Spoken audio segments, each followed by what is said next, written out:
It's January 25. Today is exactly 11 months since I became a soldier.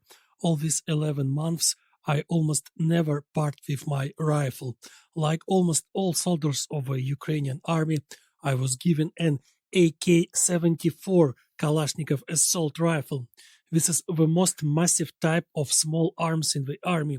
Everywhere I meet people in uniform with such weapons. Hundreds of thousands of people, just like me, almost never part with it, carry it always and everywhere with them, and even put somewhere near their beds for the night. A man with an AK-74 in his hand or behind his back has become a familiar or even obligatory attribute of any Ukrainian village or town. Even in cities located hundreds of kilometers from the front line, there are still people in uniform and with automatic weapons in their hands. And in 8 out of 10 cases, this weapon will be the AK-74. 2 out of 10 in the hands of the military will be some other modification of Kalashnikov or Western rifles that are sent to us by our Western partners and friends. But the AK-74 is just ubiquitous. Sometimes it seems that everyone has it. And the vehicles in the war are much less unified. There is no such vehicle that would be as common among the troops as the Kalashnikov. Everyone moves on what they can. Last spring, I rode a motor scooter around besieged Kiev for some time. It is still cold to ride in March. The rifle hits the back. It doesn't go faster than 40 miles per hour, but there was only one alternative: to walk. People living for the army often took their cars with them. As a result, now fighters can be found both in old rusty Soviet Ladas and in completely new Mercedes.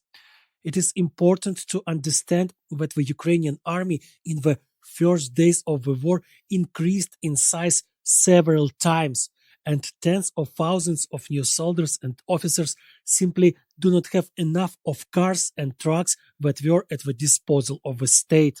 And there is still not enough, despite the active help from both friendly states and private benefactors who bring minibuses, pickup trucks and SUVs from all over the world to Ukraine. Unfortunately, many of these vehicles do not live very long. The vehicles die when they run into mines, come under artillery fire, and break down irreparably from very harsh operating conditions. Therefore, the need for new vehicles in the army will always be, especially in vehicles protected from shell fragments or at least from bullets. My father said that while serving in Afghanistan, he and his comrades hung their body armor on the doors of the cars in which they moved around the country. They opened the windows and simply threw a bulletproof vests into the window opening in such a way that one part of it ended up in the passenger compartment of the car and the second outside. I have never seen anything like this in this war, probably because the effectiveness of this kind of protection is very, very low, and it is better to wear a bulletproof vest on the body and not on the car door. There are more chances to survive, and if the armor is both on the body and on the vehicle, the chances increase significantly.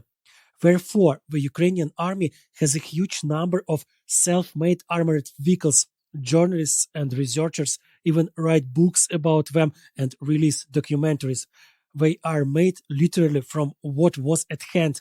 The other day I saw and even ride as a passenger an armored car made from the Demolition derby buggy.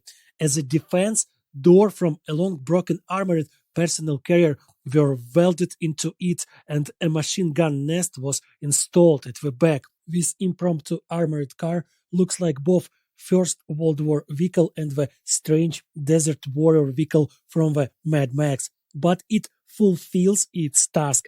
It gives the Ukrainian soldiers the opportunity to move around and at least a little, but protects them from bullets and shrapnel.